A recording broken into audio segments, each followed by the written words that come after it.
De næste 55 minutter går vi tæt på Inuit Ataqatigiit, deres første 4 år med landets mest magtfulde position og partiets konkrete løsninger på velfærdens udfordringer. Parate med forhåbentlig klare svar har vi i aften besøg af Malina Abelsen, Sara Olsvig og formand for Inuit Ataqatigiit, Kubik V. Kleist. Velkommen til jer. Har I ser spørgsmål til Inuit Ataqatigiit, så kan I som sædvanligt stille dem på facebook.com/grinasinek. Dem kommer vi til senere. Først kommer her IA's eget præsentationsprogram. Velkommen til Krydsild og god fornøjelse.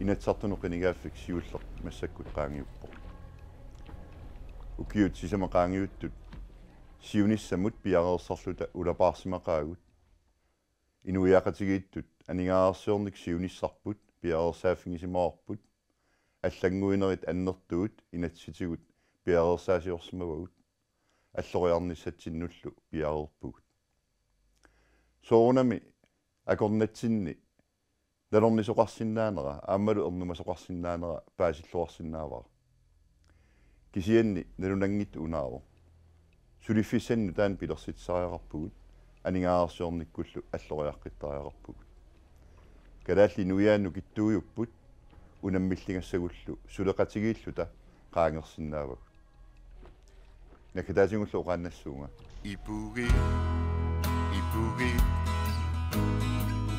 ингерларсури китсати амуакки видуссаарсути ассоруккуано аалисарнеқ наппатингисатсинник пигаарнерпаажуппут таманналут тунгавингалугу аалисарнеруп исуманнаатсумик сиуниссамилу инуистиссарсиутитут пингаарутилиттут ингерлаюарниссаа qulakkeerneqartariaqarpoq писууссутитта уумассусиллит аторнеқарнерат нугусаатаангитсумик aqutsinermik tungaveqassaa инуистиссарсиортунут униуяқатингииннуллу писсарсиффиунерпаажусумик сиунертақарлүни ааққиссууссиффигинеқассаллуни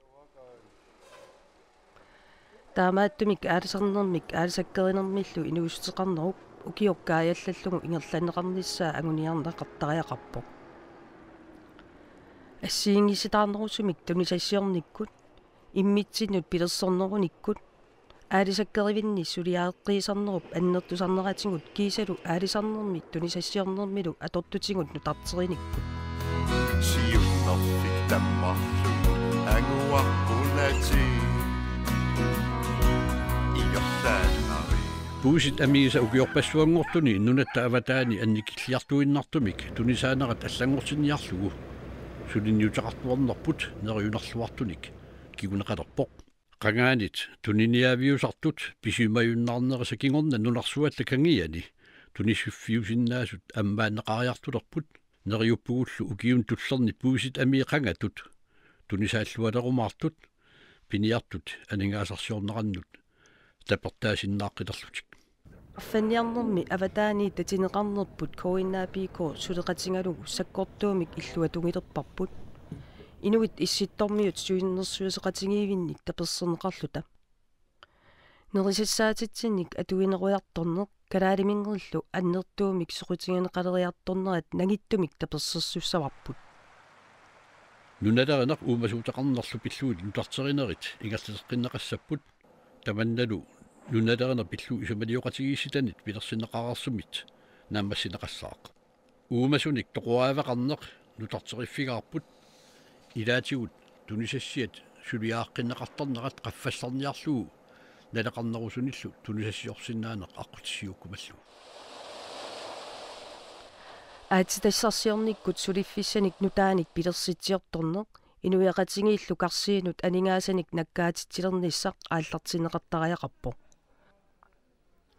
пиааниссамут акуверсисоқассаппат инуяқатингик наапертууттумик писсарсиақарниссаат сулиффиссат пилерсиннеқарниссаат инуит уумасут аватангиисиллу мианеринеқарниссаат qulakkeerneqaqqaassapпут аатитассат пиарнеқартут аннертуссусаат ааллаавингалугу акилииситсиннаанеқ инатситсинни периарфиссаареерсо пиффиссангорпат аторнеқалиссасоқ инуит атақатингит исумақатингаат аатситассамик қингорнэрмик улорианартумик акулинник пиаасалерниссамут акуерсаалерниссақ уллумиккут тутсуингинартумик тунгависсақангиммат инуит атақатингик оораанимут қингорнернуллу улорианартунут алланут наамернерпут аалаингивисимаварпут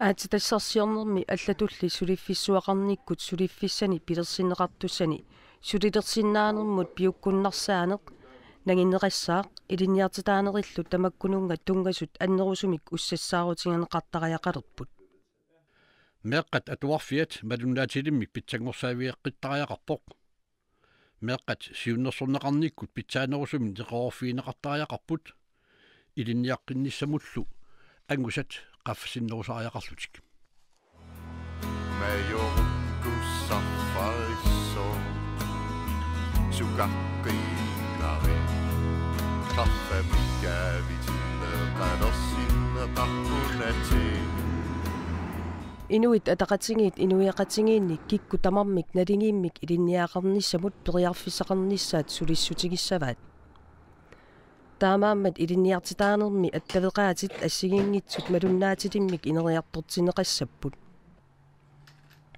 аама қарасаасиатингут аттавеқаатит иллоқарфинни нунақарфиннилу инериартортинеқарлутиллу амерлисарнеқассаппут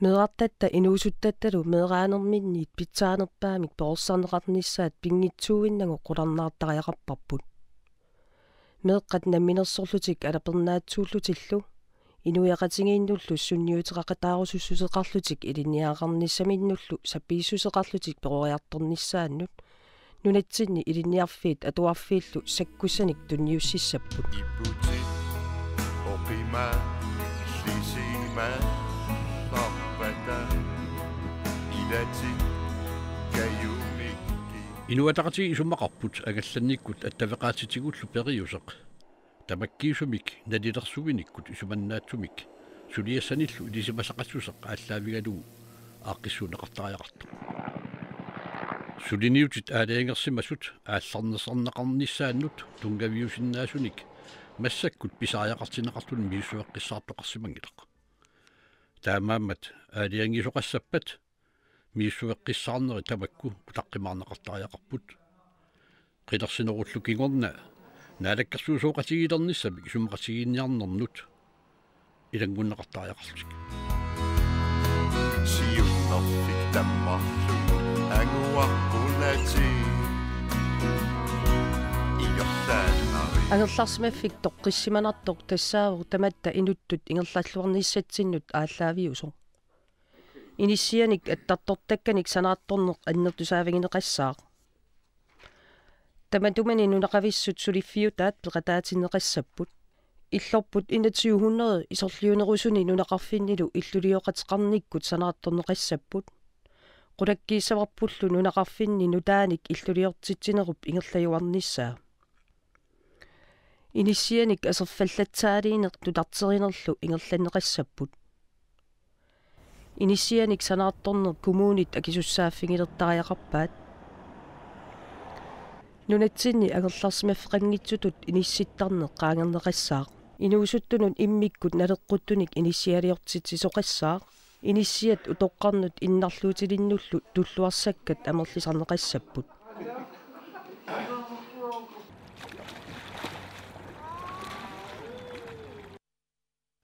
налигиисситаанеқ инуатақатигит пингартиттуарпаат сиуариаатит амерлаппут сулиниутиэққиссавагулли сувиасусеқ пиллуу эққарсартариаатит аммасумик уқатсиинеқарнеруссаппут сувиаассусеқ униффиуссангилақ арнақатиминуортартут агутақатиминуортартуллу инуяқатигиин аллатуут липпериарфиссақартитааллутиллу писиннаатитааффеқартитаассаппут агутит амерланерат илинниартитааниккут qaffasиннерусумик аама илинниаақартариақалерпут аторфинни qaffasиннерусин арнат амерлернеқассаппут персуттаанеруйуссуақ таматсиннут аёқутаасоқ миллисинниарлуу сулиниарнеқ аннартусассаварпут Nunarput nunarsuarmiuqatitsinnik sammineqaleraluttuinnarmat inuiaqatingiittut nunarsuarmiuqataasutullu akisussaasuseqarluta pissuseqartariaqarpugut taamaammat inui ataqatingiit kissaatingaat nunanut allanut politikki nukittoo uagunamminer nunat tamalaat naapittarfiini peqataaffingisarput aamalu nunatta issittormiullu soqutingisaannik ersertitsiviusartoq ineriartortineqassasoq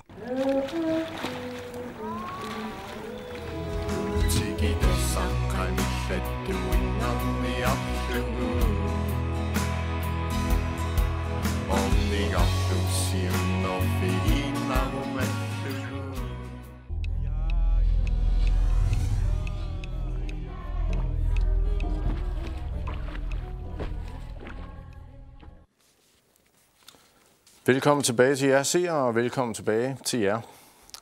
I har i de sidste 4 år haft travlt med at forberede os på fremtiden, og travlt med at forberede os på vores økonomiske fremtid. Starter du jeres præsentationsprogram med at sige, Gubbe Kleist. Har I måske haft lidt for travlt med at kigge dybt i krystalkuglen og glemt, at i hvert fald arbejdsløsheden er steget voldsomt, imens I har siddet der og kigget ud i fremtiden? Jamen, altså det, der fylder dagligdagen mest, er selvfølgelig den daglige forretning, når man sidder i Nærdagsgårdshuset. Det er det, der optager os mest, og det, der tager det meste af vores tid. Så dagligdagen er det, der er hovedemnet. Kommissionerne, de arbejder jo med de her betænkninger. Det er jo ikke os, der sidder og skriver den. Men kommissionernes arbejde, det er jo per definition noget, der skal give stof til eftertanke om fremtiden. Og vi har jo som bekendt lagt meget, meget vægt på valid, solid grundlag for at træffe store, fremtidsrettede beslutninger for det grønlandske samfund. Vi vil ikke tage beslutninger på løst grundlag, eller antagelser, eller gætterier. Men noget tyder jo på, at når arbejdsløsheden på den måde har fået lov til at stikke af, at I ikke har været opmærksomme nok på, hvad der foregik lige her og nu? Vi har været meget opmærksomme på, hvad der foregik. Vi har jo også prøvet, så vidt muligt, at afbøde de virkninger, som økonomien jo byder. Altså det er jo, økonomien sætter nogle jernrammer for vores mulighed for at agere i samfundet. Vi har afsat midler, som aldrig set før i Grønland, til bekæmpelse af arbejdsløshed, til efteruddannelse, til opkvalificering af arbejdskraften. Men jeg må også sige, at den beskyttelse, vi jo har haft og har stadigvæk i forhold til den globale finansielle krise, at den bliver svækket med tiden, og vi skal nok være forberedt på, at vi er mere udsat for globale tendenser og den globale økonomi i fremtiden, end vi har været før. Hvorfor er vi det? Fordi vi bliver mere og mere en del af verdensmarkedet. Vi er meget, meget afhængige af verdensmarkedet i virkeligheden. Vi afsætter stort set alle vores produkter på verdensmarkedet. Vores indre marked er forsvindende lille. Vi er afhængige af verdensmarkedet med hensyn til investeringer i fremtiden, det vil sige nye industrier osv. Så vores fokusering på, hvad der sker rundt omkring os, den er strengt nødvendig, fordi vi er så afhængige af de globale tendenser. Men nu siger jeg, at jeg har brugt historisk mange penge på at bekæmpe arbejdsløshed. Noget kunne tyde på, at det ikke har virket. Har I sovet i timen? Nu er de 37 millioner, som er afsat til bekæmpelse af arbejdsledighed, jo først afsat her sidste år, og det er et arbejde, der skal gå i gang i samarbejde med kommunerne, sådan så vi kan få gjort kål på den store arbejdsløshed, som vi ser. Som Gubik lige har sagt, der er rigtig mange faktorer, også eksterne faktorer. Alt, hvad der sker rundt omkring i verden på det økonomiske marked og på verdensmarkedet, for de produkter, vi gerne vil sælge udadtil, de påvirker os også. Så det er klart, der har været mange faktorer, som har været medvirkende til, at vi har fået en øget arbejdsløshed. Der er også en anden faktor i forhold til arbejdsløsheden, og det er, at da Inuit Ataqatigiit trådte til magten i 2009, så var det faktisk først derefter, at man begyndte at tælle arbejdsledige på en ny måde, og derved har vi så også nogle tal, som er svære at sammenligne med de tal, vi havde før. Men hvorfor skulle vi vente så lang tid på de penge? Det er jo lang tid siden, at krisen indtraf. Ja, altså selvfølgelig kan man sige, at der kunne have været en indsats, som man kunne have set på at i gang sætte før det, men rent administrativt er det rent faktisk noget, som kræver en hel del forarbejde, og også bare det her med at få nogle ordentlige tal i forhold til, hvor det er, man skal sætte ind. Det har været ekstremt vigtigt at få det på plads, før man går i gang med det arbejde. Skatte- og velfærdskommission, transportkommission, landbrugskommission, ny råstofekspertgruppe, uranekspertgruppe, og der er sikkert flere, jeg ikke lige har fået med her. Skal IA have en kommission hver gang, de skal tage en beslutning? Det skal vi ikke, men vi skal stoppe med at tage beslutninger på, hvad vi føler den ene dag og den anden dag. Vi skal tage det på det bedste grundlag, vi overhovedet kan gøre. Og for eksempel i forhold til arbejdsløsheden, så er det jo også noget af det, kommissionen har påpeget, nemlig det, vi troede. At det her, det er jo også et strukturelt problem. Altså hvis 90% af vores arbejdsledige er ufaglærte, hvad fortæller det os så? Det fortæller, at vi skal satse på uddannelse. Og det er det, som vi også gør. Det er jo også et paradoks, at vi for eksempel i dag også tilkalder ufaglært arbejdskraft, samtidig med, at vi har en stigende arbejdsløshed. Og hvis vi skal lykkes med for eksempel ny industri, så er det tvingende nødvendigt, at vi får gjort noget særligt for uddannelsesindsatsen, og vi også gør os nogle tanker om det her med mobilitet af arbejdskraften, hvordan det er nødvendigt at flytte efter der, hvor der er job. Og den diskussion har vi egentlig ikke taget så meget. Vi har råbt meget med, at der kunne netop godt være noget, der ikke fungerede, når man har en stor gruppe, der er arbejdsløse, og vi eksporterer eller importerer arbejdskraft udefra. Vi snakker også med demokraterne om det i går. Har I været gode nok til at målrette jeres, altså få fat i de arbejdssøgende og få dem ind i jobsene? Altså man kan i hvert fald sige, at det er fuldstændig korrekt, det du siger, at det er et strukturelt problem, at man på den ene side tilkalder ufaglært arbejdskraft udefra, og så stiger arbejdsløsheden med vores egne folk. Og det skal også lige sige, at vi har jo egentlig afsat penge de sidste 3 år arbejdet med arbejdsløshedsindsatsen. Og det har også været vigtigt at få det her matchgruppesystem på plads. Man kan ikke bare putte alle arbejdsledige i en stor gruppe og sige, I er en stor gruppe. Der er nogen, der er klar til at gå ud og tage et job med det samme. Så er der nogen, som har behov for ekstra kompetenceudbygning, og så er der nogen, der har virkelig behov for en social indsats. Og det matchgruppesystem, det tror jeg kommer til at have en stor betydning, ikke bare i dag, men også de kommende år, fordi hvordan arbejdsløsheden er, det skal takles forskelligt, alt afhængig af hvilken gruppe man er.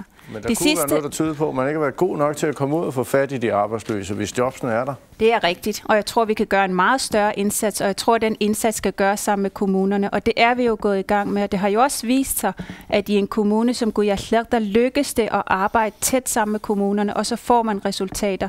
Men det andet i forhold til arbejdsløsheden, det er også at sige, det ene er det arbejde med den arbejdsløshed, vi har, men den anden, det er altså også skabelsen af nye arbejdspladser. Det er ikke fremtiden, at vi begynder at skabe arbejdspladser i det offentlige, som sådan nogle kunstige jobs. Vi bliver nødt til også at have nogle nye arbejdspladser, og det er det, Inuit Ataqatigiit hele tiden har påpeget nødvendigheden af, at der er ikke et andet alternativ. Vi skal i gang med ny industri. Men skal man virkelig bruge en kommission til at fortælle sig det? Man skal i hvert fald bruge en kommission til at give nogle anbefalinger. Det er vigtigt at adskille de to ting. Når man har en kommission, man skal ikke være bange for at sige, at vi vil gerne have den bedste viden, vi vil gerne have nogen, der har arbejdet med de her problematikker før.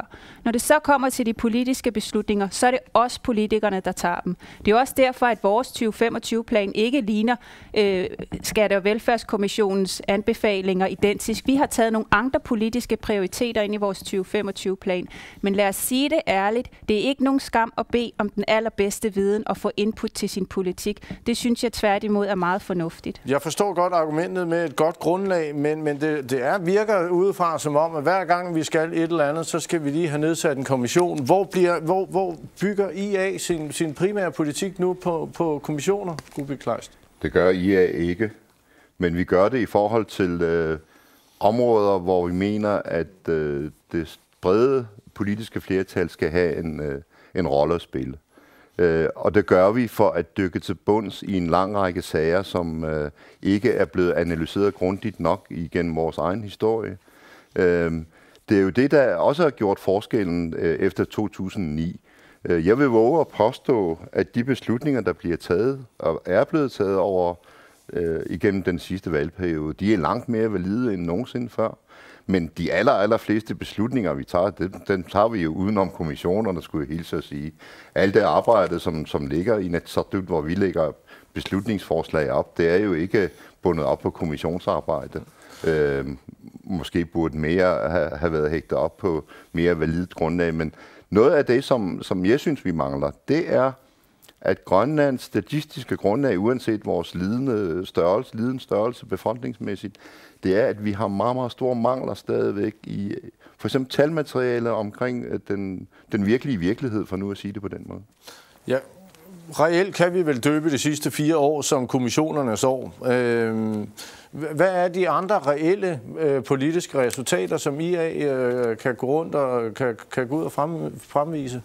Der er jo sket rigtig meget på de her 4 år. Blandt andet har vi lavet en helt ekstraordinær indsats over for børn og unge. Der er faktisk blevet afsat 25 millioner hvert år de 4 år til at styrke indsatsen over for børn og unge. Der er også blevet igangsat et helt nyt initiativ i forhold til at sikre, at vi laver en tidlig indsats i forhold til både det sociale og også det sundhedsmæssige. Og igen, her er det børn og unge, der er i centrum. Vi har sat ekstra stor fokus på familielivet. Vi har oprettet familiehøjskoler og er gået ind og arbejdet meget mere effektivt med mange af de sociale problemer, som vi ser i Grønland og som stadigvæk er der. Og det skal vi også fortsætte med i de næste mange år. Det er et langt sejt træk, for eksempel også på det område. Men jeg kunne godt tænke mig lige at høre, altså, det kan godt nogle gange være svært at se, hvad er det for præcis for et fingeraftryk IA har sat på Grønland de sidste 4 år, Lina Abelsen? Troværdighed, grundigt arbejde og ærlighed. Det tror jeg er det største fingeraftryk, vi har sat. Vi har ført en meget ansvarlig finanspolitik. Før finansloven til 2009, den blev vedtaget med et ordentligt underskud. Det er ikke ansvarligt. I dag i vores husholdningsøkonomi, der er balance, og det har været nødvendigt. Det har været hårde beslutninger, og det har ikke altid været populære beslutninger, men vi har ført en ansvarlig finanspolitik, og det gør vi jo, fordi at vi ønsker, at der også skal være råd til velfærd fremadrettet. Hvor mange andre venstreorienterede partier kender du, der står og har sådan en tale om troværdig finanspolitik? Det er vel næsten ikke venstreorienteret politik nogen andre steder i verden, er det?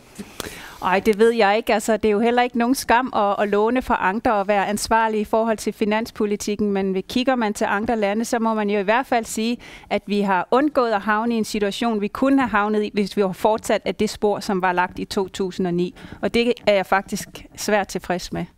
Jeg er slet ikke færdig med kommissionen endnu, fordi hvis vi lige kigger på lufthavne, som du selv nævnte som en af de store udfordringer, eller en af de ting, vi skulle ind og tage stilling til snarest muligt, så har der været en transportkommission, der har anbefalet lufthavn både i Qaqortoq og i Tasiilaq. Alle andre partier er ude at sige, at vi har materiale, nu skal vi bare se at få bygget den der lufthavn. Men ikke IA, I går ud og siger, nej, vi har ikke undersøgelser nok. Vi skal have flere undersøgelser, før vi kan tage den beslutning. Er det virkelig nødvendigt, Lina Abelsen? Ja, det er det. Altså, det er vigtigt, at når man går ud og bruger omkring 350 millioner af samfundets penge, så skal man have sit beslutningsgrundlag i orden. Og jeg synes også, at det er fair over for de mennesker, som skal købe billetpriserne eller købe billetterne i Sydgrønland, at de har en idé om, hvor meget det her kommer til at koste. Jeg synes også, det er fair, at man arbejder med en helhedsorienteret løsning, sådan så man inkluderer i sit beslutningsgrundlag, hvad skal der ske med Narsarsuaq, hvad med arbejdspladser. Alle de her ting, dem har vi jo ikke kigget på, og det er jo ikke andet end en måned siden, at vi sagde, at det beslutningsgrundlag, det skal være færdigt i starten af 2013. Så mens man kan sige, at alle går ud og lover, så laver vi arbejdet for, at det her beslutningsgrundlag kommer i orden. Det trækker jo også tiden ud. Altså, man kan jo sige, at der går årevis, og nu skal vi undersøge igen, og der går flere år inden. Altså, de der folk i Sydgrønland vil jo bare have den lufthavn, det vil de have nu. Det kan nogle af dem, og jeg kan også godt forstå det, fordi vi forstår også godt den situation, det har været, og det er utilfredsstillende med den løsning, der er nu. Men samtidig må vi også sige, at det er vigtigt, at vi træffer en helhedsorienteret løsning for Sydgrønland, og det vil IA rigtig, rigtig gerne. Og vi er også samtidig i fuld arbejde med at lave det her beslutningsgrundlag. Så mens alle lover, så laver vi egentlig det faktiske arbejde. Jeg kunne godt tænke mig, at Velfærdskommissionen havde også analyser i forhold til, hvordan vi skulle skatte- og afgiftsbelægge vores råstofsektor. Men heller ikke her mener I, at det er belyst grundigt nok, og har nu ved at nedsætte en ekspertgruppe, der skal kigge på afgift og skattesammensætning på en mulig kommende råstofsektor. Har I en selvstændig politik tilbage, eller skal det lige formuleres igen? Det er måske lige lovligt meget at påstå, at vi ikke har tjek på beskatningen i råstofbranchen. Der har vi en meget, meget fast politik om. Det, som du refererer til, det er, at vi vil have en international ekspertgruppe til at holde øje med, alle de fælder, der nu engang er i den her branche, vi ved, hvordan det foregår rundt omkring i verden. Der er jo masser af fiduser og fiksfakserier, man kan med de store selskaber, som er internationale og som kan en hel masse.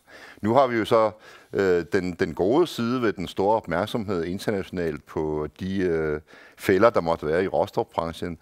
Det håber jeg samtidig jo også er, at man vil hjælpe os i det øjeblik, man siger, hov, det går altså ikke efter bogen. Nu må I passe på, at I får den rimelige andel af indtægterne, som skal tilfalde det grønlandske samfund. Det er meningen med det. Med hensyn til skatte- og royalty-spørgsmålene, der er vi helt faste i kødet. Den kommer vi lige tilbage til lige om lidt, men jeg kunne tænke, også uran skal også undersøges igen. Det var også noget, vi stod og snakkede om, tror jeg, for 4 år siden ved sidste valg, og nu skal det undersøges igen. Også det er vel gået rimelig meget i stå. Hvorfor har vi ikke fået undersøgt det? Uran er jo ikke blevet mindre farligt, end det var for 30 år siden, som Kubik siger, hvor det også blev undersøgt, og end for et par år siden, hvor man også har talt om uranproblematikken. Nu er det ikke Inuit Ataqatigiit, der har bestilt en undersøgelse, men det er Inatsisartut, der har bestilt en undersøgelse. Og det kan jeg godt forstå, fordi uran er altså et virkelig farligt stof, og det er ikke noget, man bare begiver sig ud i at bryde i en åben mine meget tæt på en by, for eksempel. Det er heller ikke noget, man bare fra den ene dag til den anden beslutter, uden et beslutningsgrundlag og uden undersøgelser til at tage beslutningen på baggrund af, om man skal hæve grænseværdien for. Det er altså noget, der skal belyses helt grundigt. Det handler om sundhed, det handler om miljø, og det handler også om moral og etik. For 2 år siden var Erhvervsudvalget i Canada, så vidt jeg forstår, og lavede nogle undersøgelser af en mine derovre. Der var nogle gode resultater. Var det ikke godt nok at se, at det faktisk kunne lade sig gøre, så vidt som jeg har fået at vide, at det kan i Canada? Jamen, i Canada, de miner, som der er der, hvis der er flere end en, det er jeg ikke helt klar over, men der er forskellen altså, at de ikke ligger helt tæt op ad en by. Det er en meget stor forskel i forhold til den mulige uranmine, vi har på tegnebrættet lige nu. Det er en helt afgørende faktor for os, at vi sikrer, at det ikke foregår på en måde, som er sundhedsskadeligt. Og det har vi ikke nogen sikkerhed for. Der har vi ikke undersøgelserne. Det handler ikke kun om uran, det handler også om thorium, og det handler også om fluor, for eksempel, hvis vi taler Kvanefjeldet. Og sjældne jordarter i sig selv, ved vi også fra andre steder i verden, selvom de bruges til grøn energi, og selvom de som slutprodukt bruges til noget, som er miljøvenligt, så er selve brydningen af dem altså også rigtig miljøskadelig. Men kan I forstå, hvis nogen de står og siger, at vi har jo snart bygget et helt papirtrone, som vi kan lægge vores land på, af rapporter og undersøgelser, og det er småt med resultaterne, Malina Abelsen. Er det ikke på tide, at vi ligesom får sat gang i mange af de her ting? Jeg synes, at der er masser af resultater, og vi er selvfølgelig også tilfreds med, at storskala-loven blev vedtaget i december måned, så den kan åbne op for, at der kommer ny industri. Vi har måske endda fået kritik for at forhaste ting igennem, men den økonomiske situation er jo sådan, at der er sådan set ikke noget alternativ. Vi har behov for at komme i gang med ny industri, og det har vi jo egentlig sikret, at det er der nu mulighed for i forhold til storskala-projekter. Så jeg synes egentlig, at det kan godt være, at man siger kommissioner, men vi har så sandelig også vist resultaterne, og det tror jeg, at befolkningen vil være tilfreds med. Du er sikker på, at du kan godt finde Inuit Ataqatigiit midt i alle de her kommissioner og alle de anbefalinger? Nå, men altså, lad os bare tage nogle emner. Altså boligbyggeri. Vi har sat gang i social boligbyggeri, som havde været sat i stå i mange, mange år. Og vi har sat det i gang der i de byer, først og fremmest, hvor der er størst boligløshed, hvor der var flest hjemløse. Der har vi fået rigtig sat meget i gang. Der har vi jo også fået tæsk for, at vi har sat så meget byggeri i gang. Vi har en kæmpe mæssig opgave, og vi har gennemført enormt meget på fiskerireformen, som jo næsten har væltet verden, at alle de ting, vi har gennemført på fiskeriet, der er aldrig så mange uddannelsessøgende i gang med en uddannelse i Grønland og fra Grønland. Jeg har skrevet nogle af de her ting ned. Vi har gennemført en miljøoprydning i Thuleområdet. Vi har gjort enormt meget på det udenrigs- og sikkerhedspolitiske område. Vi har genforhandlet alle aftalerne med EU igennem de sidste 4 år, og så sikret Grønland en 500-600 millioner kroner fortsat, osv. osv. Så altså, det kan være meget interessant at opregne ligesom en resultattavle og så krydse tingene af. Det, der virkelig er interessant, det er jo fremtiden. Det er jo altid det, der er mest interessant. Og det er jo derfor, vi snakker meget om fremtiden på grund af de analyser, vi har fået lavet, som er meget omfattende, som du rigtig siger. Men jeg kunne godt tænke mig lige at holde fast i, hvor er den sådan mere venstreorienterede sociale profil? Altså vi står her, vi snakker økonomi og solidt grundlag og om nogle af de politikker, der har været udført der at sætte skatten ned. Altså hvor den oprindelige IA sociale venstreorienterede profil blevet af? Den er der endnu. I 2009 der gik vi særligt også til valg på, at der skulle ske noget på det sociale område. Vi synes, det sociale område var blevet glemt i rigtig mange år. Vi synes også, at vi ikke italesatte, at vi har stadigvæk et stor del af vores børn, som ikke har det godt, selvom størstedelen har det rigtig godt. Og vi har prioriteret den indsats over for børn og unge. Så vi har gjort det, vi sagde, og det vil vi gerne fortsætte mod. Det er ikke nok, og det står vi heller ikke og siger. Men hvad kan man sige, grænsen eller afstanden mellem rig og fattig er blevet endnu større under jer? Det ved jeg ikke, om er helt rigtigt. Det kan vi så diskutere lidt. Tallene er lidt forskellige, men man kan i hvert fald sige, at vi arbejder stadig hen imod at opnå mere lighed. Og det kan jo bringe os ind i den her diskussion, som der har været meget med vores omfordelingspolitik. Ja. Du gik jo meget op i denne her fordeling, da vi var her for 4 år siden, at der skulle blive mindre afstand mellem rig og fattig. Ja. Det er vel ikke rigtig blevet lykkes for jer? Nå, men altså, vi ser på for eksempel sådan nogle måleinstrumenter som Gini-koefficienten, som er international målestok for uligheden. Det er begyndt at snævre ind med den store, for der er stadigvæk enormt stor forskel, men den er trods alt blevet lidt mindre. Langt fra nok, og det er jo derfor, at vi i vores skattepolitik, som er venstreorienteret skattepolitik, lægger op til alle tiltag, som er til fordel for de laveste indkomstgrupper, dem støtter vi. Uanset om vi måtte komme igen med progressiv skat. Er vel ikke venstreorienteret skattepolitik? Det er jo til gengæld for at beskatte arbejdsfri indtægter. Indtægter, som kun rige mennesker kan oppebære i og med, at de kan investere, og de kan sælge værdipapirer og ejendommer og så tjene penge på den måde. Vi er et af de eneste lande i den vestlige verden, som ikke beskatter sådan nogle ting, uanset at vi har enormt behov for at bruge penge på en mere ligelig fordeling af samfundets goder. Det er venstreorienteret politik. Vores økonomiske politik er helt baseret på ønsket om større lighed. Vi driver de offentlige selskaber med overskud i dag. Jeg mener ikke, det er særlig venstreorienteret at sige, at de skal drives med underskud, sådan så det er skatteborgerne, der dækker deres underskud. Nu giver alle vores offentlige selskaber tilbage til samfundet med penge, som vi bruger på børn og unge, som er venstreorienteret politik, på uddannelse, som er venstreorienteret politik. At klare sig selv, det er venstreorienteret politik, det vil jeg våge at påstå. Store underskud, det mener jeg ikke er venstreorienteret politik, tværtimod. Jeg kunne godt tænke mig at holde lidt fast i hvert fald i råstofsektoren, og Gubic, for ved klimatopmødet i København i 2009, der sagde du, at vi har pålagt os selv, at råstofområdet industrien skal foregå på de bedst på de bedst tænkelige teknologier. Det vil sige, at vi skal sikre os, at alle aktiviteter er miljømæssigt forsvarlige, og at der ikke bliver udledt mere CO2, end det er forsvarligt. Ja. Så det ikke bliver et slaraffenland, hvor alle mulige lande kan komme til Grønland og svine, for det tillader vi ikke. Her 3 år efter er der flere af de mineprojekter, der er allerlængst fremme, nemlig både London Mining og Tanbreeze i Sydgrønland, som nu har afskrevet vandkraft som den primære energikilde, men i stedet vil bruge fossile brændstoffer. Er IA gået på kompromis med principperne om grøn energi? Overhovedet ikke. Og jeg synes, det er et rigtig godt citat, du står og læser op der, fordi det er, hvad vi henholder os til. Med hensyn til Isukasia, der er det jo sådan, at de søer, som kunne have været til rådighed for et vandkraftværk med energi nok til at dække det energibehov, som minen måtte have, de er jo lovet væk på forhånd til et eventuelt aluminiumsmelteværk. Det er ikke et potentiale længere. Altså hvis vi måtte ønske at basere det her projekt på vandkraft, så måtte vi fratage rettigheden fra et andet selskab, og det er vi jo ikke i stand til, uden at skulle men var der ikke nogen andre alternativer, som bare var dyrere? Der er potentielt nogle andre søer, men de kan langt fra dække det energibehov, der er. Så derfor bliver man nødt til at drive det på konventionelle værker.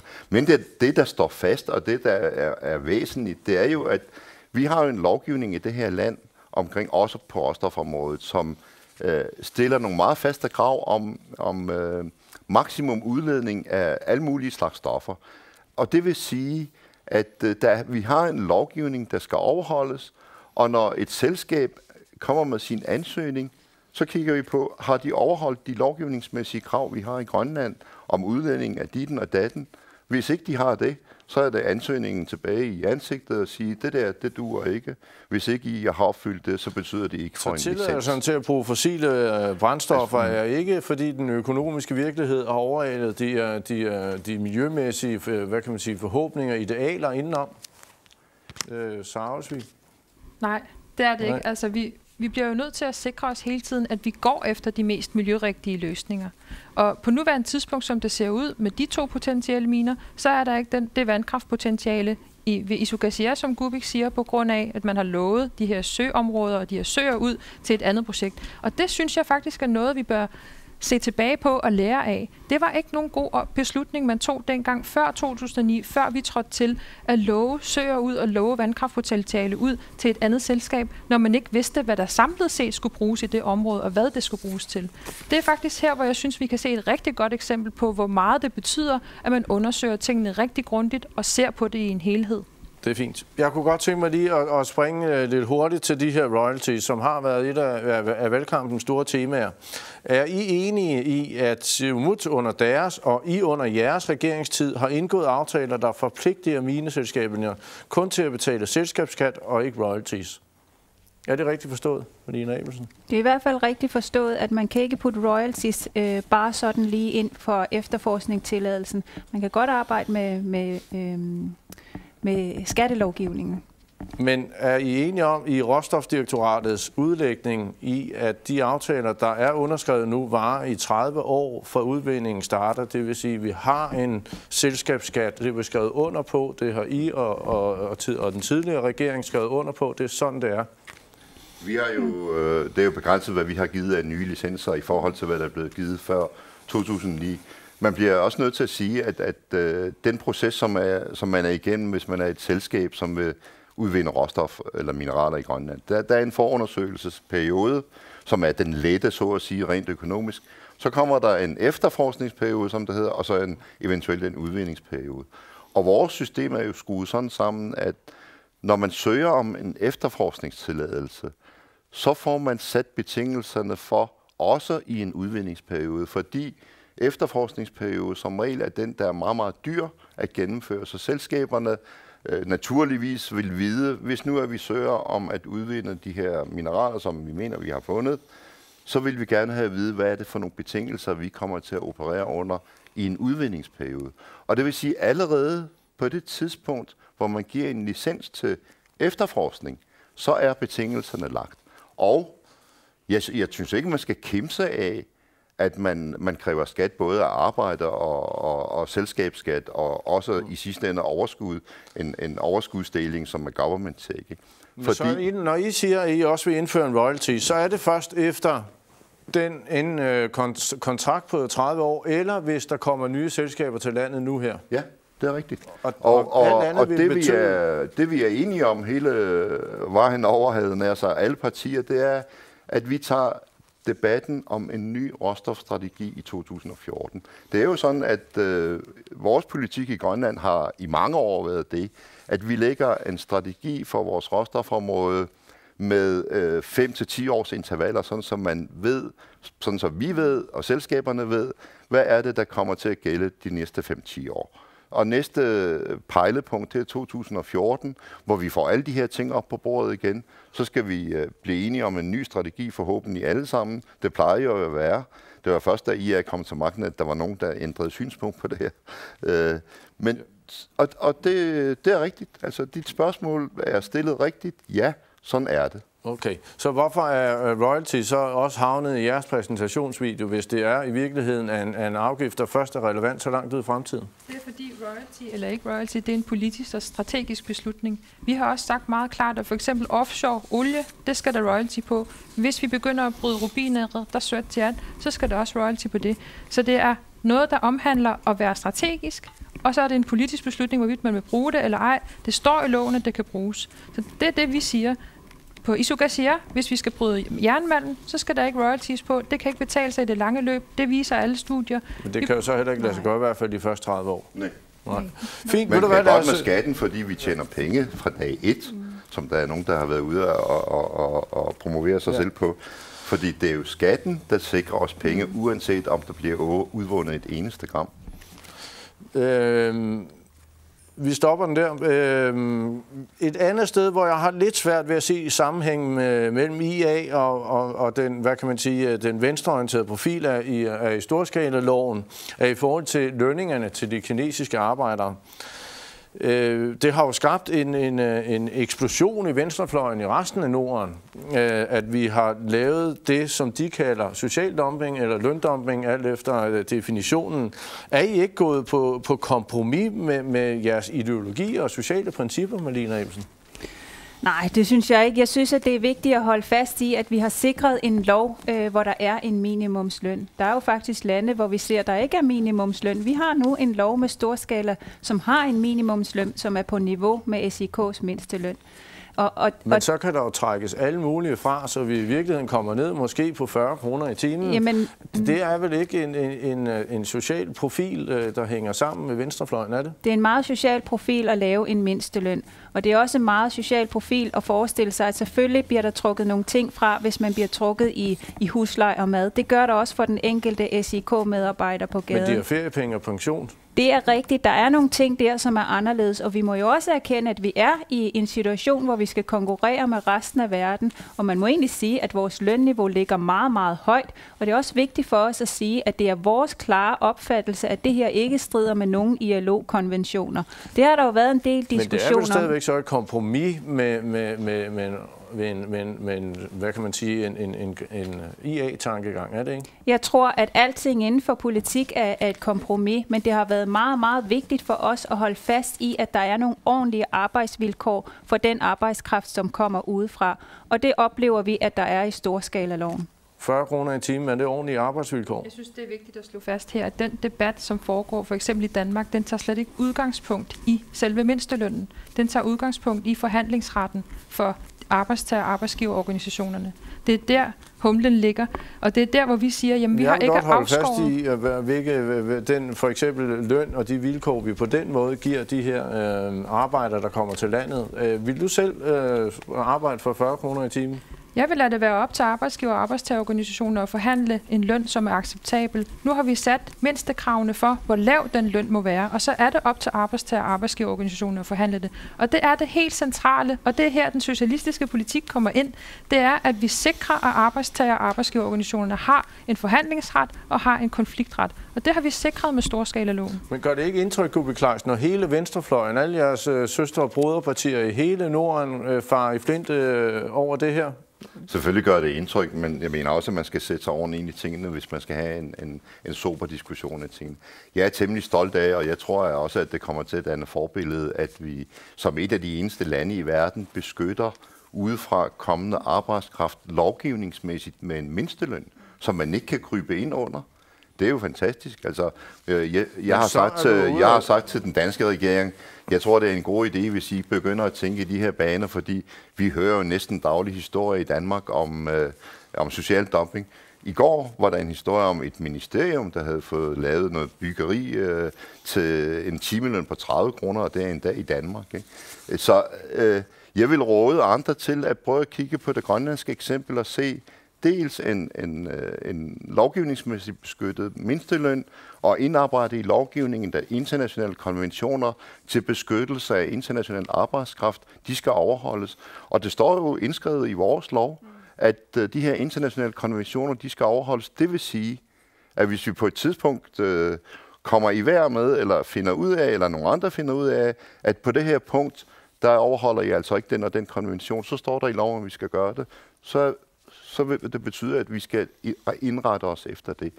Jeg synes, at det kommer til at tegne til, og jeg vil gerne forudsige en fremtid, hvor man begynder at kigge på at en lovgivningsbeskyttelse af international arbejdskraft, det er det, der skal til. Men helt ærligt, hvis du siger, at der er bedre forhold i den her storskalalov, end der er andre steder i verden, så skal du langt væk fra det, vi normalt sammenligner os med, for at finde noget, der er værre. Altså, vi kigger bare på Danmark i den her forbindelse. Altså, det er langt nok at kigge. Jeg kunne godt tænke mig lige hurtigt at vende, at IA ser vel sig selv som et åbent og demokratisk parti. Alligevel så er det i forbindelse med storskaleloven havlet ned over jer med kritik fra blandt andet Transparency, som har råbt og Grønlands arbejdsgiver på lukkethed og manglende åbenhed og manglende inddragelse af befolkningen. Har I ikke på en eller anden måde fejlet i den her forbindelse? Det har jo været meget lukket land for både journalister og for befolkningen at få adgang til noget som helst i forbindelse med det her storskala og de høringsprocesser, der har været. Der er ikke noget, der er perfekt i det her, og jeg tror også, at vi har taget ordentligt ved lære af den proces, vi har været igennem. Det, der er sket i det her forløb, er jo blandt andet, at vi har ændret på høringsprocesser, forlænget høringsperioderne osv. Vi er gået i dialog med de her organisationer. Vi finansierer endda ICC for at hjælpe os med at tilrettelægge nye procedurer for høringsprocesser i forbindelse med den her slags projekter. Jeg tror, at det, der oprigtigt må arbejdes med, også efter tirsdag den 12. marts, det er, at vi bliver nødt til, uanset hvem der måtte sidde i de stole, vi sidder i nu, indkalde de samme organisationer en gang til, og så sige, vi har et ønske om at gøre de her ting rigtigt. Hvad mener I, vi skal tage fat i? Hvordan laver vi ny lovgivning, som sikrer den nødvendige indsigt og den nødvendige inddragelse af borgerne? Man skal huske på, Grønland har stort set ingen erfaringer i det her. Vi er helt nye på den her bane. Vi skal lære det. Det her, er det ikke? Jeg afviser overhovedet ikke, at der er grundlag for kritik. Jeg siger bare, vi kan ikke gøre det 100% perfekt fra dag 1. Vi bliver nødt til at gå igennem en proces, hvor vi lærer det, og så må vi indrette os efter det. Vi springer til et par spørgsmål fra Facebook. Vi har et her fra Dorte Møller, der spørger, hvorfor skulle vi have tillid til IA, når de ikke har mere tid til at vente med at komme i gang med råstofudvindelse? Er landet ikke bedst tjent med at tage den tid, det tager, for at medinddrage borgere i beslutningsprocesser og sikring af eventuel korruption? Har vi taget de her beslutninger hen over hovedet på befolkningen? Er det gået for stærkt, Sarah Olsvig? Nu er det også meget vigtigt at vide og slå fast, at selve storskala-loven er jo ikke et ja eller et nej til et bestemt projekt. Det er en rammelovgivning, som vi faktisk har nået nu at få færdig, inden vi skal behandle det første storskala-projekt. I storskala-loven har vi så netop fået taget højde for den lange række af kritikpunkter, der kom fra organisationer fra Grønland og andre steder. Blandt andet har vi sikret, at der skal være nogle grundige høringsprocesser i forbindelse med vurdering af virkninger på miljøet, i forbindelse med vurderinger på den samfundsmæssige bæredygtighed, og i forbindelse med indgåelsen af de her trepartsaftaler, som skal indgås mellem selvstyret, virksomheden og kommunen. Det er faktisk bygget ind i loven. Plus man har bygget ind i råstofloven, som faktisk også blev ændret ved efterårssamlingen. Det er en af de ting, som ikke er blevet belyst særlig meget, at vi har indbygget en klagemulighed for civilsamfundet. Der er faktisk gjort nogle ting i de her to lovgivninger, som vi blev færdige med. Og efter hård kritik. Ja, og det tog man jo højde for i Erhvervsudvalget. Det er derfor, at jeg faktisk mener, at Erhvervsudvalgets behandling af den her lovgivning og af ændringerne i råstofloven endte med, at vi fik nogle rigtig gode og solide resultater. Vi tager et spørgsmål mere. Rosa H. Petersen, I siger, at Nuuk har brug for en ny havn på grund af pladsmangel. Hvad vil I så gøre ved Ilulissat Havn, som er alt for lille til så mange fiskere og fanger og almindelige bådejere som os, hvor vi specielt om sommeren har meget svært ved at finde plads? Er det ikke mere logisk at udvide Ilulissat Havn end i Nuuk? Malene Abelsen? Det kan godt være, at det er det, men vi bliver nødt til også at kigge på, hvad er der for nogle finanser at gøre godt med og have en strategi for, hvilke projekter, der skal fremmes. Og der har vi jo fremlagt en gælds- og investeringsstrategi, hvor vi siger, okay, der er nogle projekter, der skal igennem den her mølle, hvor vi kigger på, er det samfundsøkonomisk osv. Og der ligger Nuuk Havn meget højt oppe, også fordi der har været arbejdet med det her projekt i rigtig, rigtig lang tid. Jeg skal ikke gøre mig klog på, hvor langt ned i Ilulissat Havn skal ligge, men det er jo klart, at kommunerne er helt klart med inde i det her arbejde, hvor prioriterer vi hvad. Fint. Der er et åbenlyst behov for at kigge på Ilulissat Havn, det er der ikke nogen tvivl om. Okay. Så ja, det er fint. Dorthea Josefen spørger, vil IA indføre ejendomsskat for husejere, ejere af lejligheder, og vil IA fjerne rentefradrag ved boliglån? Melina Abelsen. Altså for lige at starte med det sidste, fordi det er jo noget af det, vi har blevet kritiseret rigtig meget for, det her med rentefradraget og udfasning af det, hvor man har fra nogle sider sagt, at det bliver helt urimeligt at eje sin egen bolig.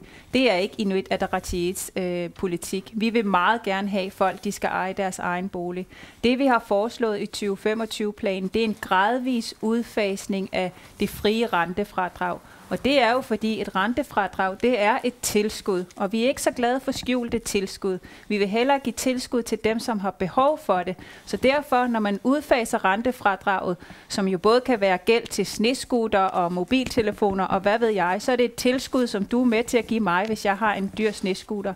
Og det, der er vigtigt at sige, det er også et tilskud, at folk begynder at investere i nogle ting og sager og købe deres eget. Ja, men det er måske ikke en særlig sund investering at investere i 3 snescooter for samfundet, og du er med til at betale for det. Men nu er det kun snescooter, der bliver investeret i. Men nu, hvis vi skal snakke boliger, så er det måske bedre at lave målrettet tilskud til dem, der har behov for det, i stedet for, at sådan nogen som mig skal få tilskud fra det offentlige. Det giver jo ikke rigtig mening, at SIK lavtlønnet skal være med til at betale det hus, jeg gerne vil bygge. For os giver det mening, at vi omfordeler midlerne sådan, så dem, der har mest behov for det, de får midlerne. Og der er direkte tilskud bedre end indirekte subsidier, som ingen rigtig kan gennemskue. Som målrettet indsatser, og det er jo egentlig det, der gælder hele vores omfordelingspolitik. Vi mener ikke, at alle skal have det samme, og vi går heller ikke ud og lover, at alle skal have den samme pension, for eksempel. For det er der simpelthen ikke råd til. Og så længe vi har en flad skatteprocent, så må det være sådan, at de midler, der er i det offentlige, de skal kanaliseres derhen til dem, der har mest brug for det. Den pointe er i hvert fald kommet frem nu.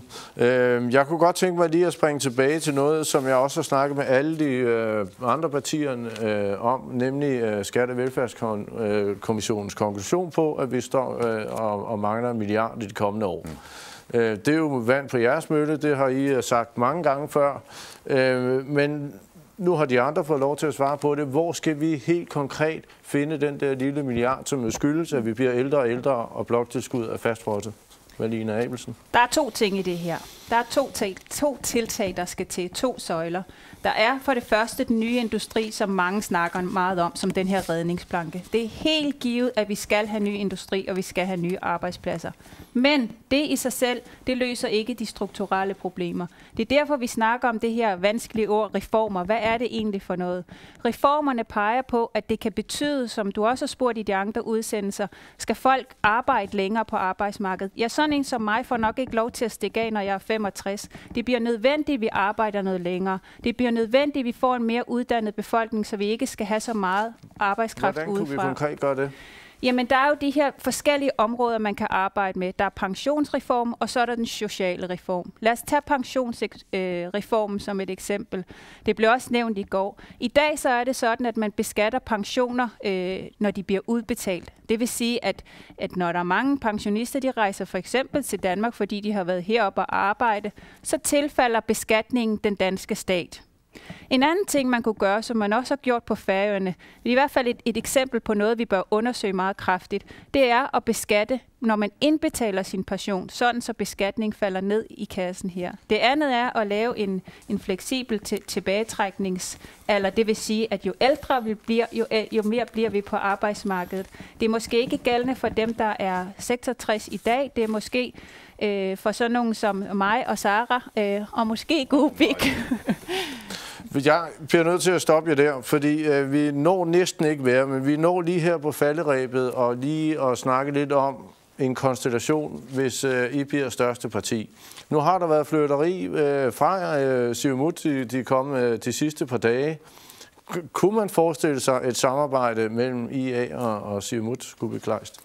Ja, nu ser det jo ud til, at Inuit Ataqatigiit stadigvæk er det største parti i Grønland, også efter tirsdag den 12. marts. Og det betyder jo, hvis det holder, at vi kommer til at sidde for bordenden onsdag eftermiddag måske, og begynder at indlede samtaler med de andre partier. Hvis det kommer til at falde sådan ud, så inviterer vi partierne i rækkefølge efter vælgertilslutning. Og den første melding, vi vil give, det er helt 2 principielle ting. Det ene, det er at udvise reel vilje til at samarbejde. Det vil sige, at man er i stand til at gå på kompromis med hinanden. Det andet, det er, at man kan samarbejde om de helt centrale, store, vigtige beslutninger vedrørende vores fælles fremtid. Det er de to krav, der ligger. Vil Grønland ikke være bedst tjent med, at I på en eller anden måde fandt ud af det sammen, IA og Siumut?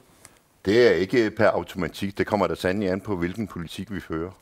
Marlene Apel, så du helst jer sammen med Demokraterne og Qaduserqatigiit igen, eller skal I prøve noget nyt? Det bliver akkurat, som min formand siger. Det er noget, man tager efter valget, men jeg vil sige én ting, som jeg synes er meget vigtig.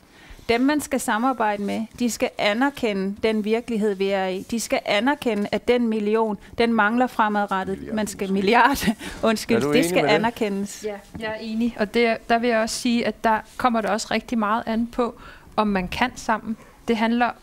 Politik handler jo rigtig meget om personlighed og om hvordan man har, hvilken tilgang man har til at føre politik.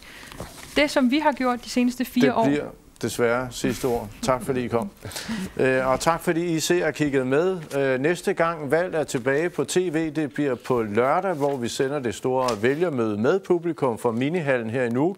Det er klokken 14 på grønlandsk og en dansk udgave, eller en dansksproget udgave klokken 16. Jeg håber, vi ses dernede, dem der har mulighed for det. Tak for nu.